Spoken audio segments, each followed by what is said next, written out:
বন্ধুরা, ইসরায়েল ভারতের সবথেকে কাছের বন্ধুগুলোর মধ্যে কিন্তু একটি। আর মনে করা হয় ইতিহাসে ভারতের জন্য ইসরায়েল যা যা করেছে না সেটা সবার উপরে আছে। সেই মুহূর্ত যেটা আজকেও ভোলা সম্ভব নয়। যখন গোটা বিশ্ব ভারতের খেলাপ ছিল তখন একমাত্র ইসরায়েল ভারতের পাশে ছিল। এমনকি গোটা বিশ্ব আবারও ভারত ইসরায়েলের বন্ধুত্বকে দেখছে। এই মুহূর্তে ইসরায়েল ভারতের জন্য তাদের সমস্ত নিয়মকে ভেঙে চুরে ভারতের জন্য সবথেকে বড় অফারকে করে দিয়েছে। আপনাদের সবাইকে বলে দিই, ইসরায়েলের তৈরি ক্রিস্টাল মিসাইল অনেক চর্চাতে আছে, কারণ ইরানের ঘরের ভেতরে রাশিয়ার S-300কে ডিপ্লয় করেছিল, সেটিকে উড়িয়ে দিয়েছে এই ক্রিস্টাল মিসাইল। যে সম্পর্কে ইরানের এতটুকু বুঝতে পারেনি বা আঁচ পায়নি যে ইসরায়েল কিভাবে করলো ঘরের ভেতরে না ঢুকে। প্রথমে দেখে তো ইরান স্বীকারই করেনি, কিন্তু প্রকাশ্যে যখন স্যাটেলাইট চিত্র সকলের সামনে প্রকাশ্যে চলে আসে তখন সবাই বুঝে যায় ইরান কত বড় মিথ্যা কথা বলছে।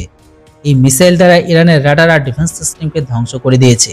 এই খবরটাকে নিয়ে এখন দুটো মিসাইল খবর সামনে বেরিয়ে আসছে, যেটিতে আছে প্রথম হচ্ছে যার নাম হচ্ছে র্যাম্পেজ, আর দ্বিতীয়টা হচ্ছে ক্রিস্টাল মিসাইল।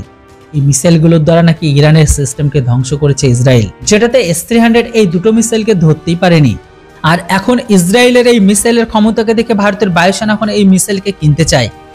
আপনারাও জানেন ভারতের বায়ুসেনা অলরেডি র্যাম্পেজ মিসাইলকে পেয়ে গেছে, কিন্তু এখন ভারতের বায়ুসেনা চাইছে এই মিসাইলটিকেও, যেটিকে নিয়ে ভারত ইসরায়েলের মাঝে একটি চুক্তিও হয়ে যায়। এমনকি খবর বেরিয়ে আসছে ইসরায়েলের এই ঘাতক মিসাইল ভারতের বায়ুসেনা পেয়েও গেছে, যেটি ফাইটার জেট থেকে লং রেঞ্জ, আর এটি আপাতত ভারতের সুপাই থেকে ফায়ার করা হবে, যেটির দ্বারা আমাদের ফাইটার জেটকে একটি লম্বা দূরত্বের কভার দেবে, যেটা লম্বা দূরত্ব থেকে শত্রুকে আঘাত করে উড়িয়ে দিতে পারবে।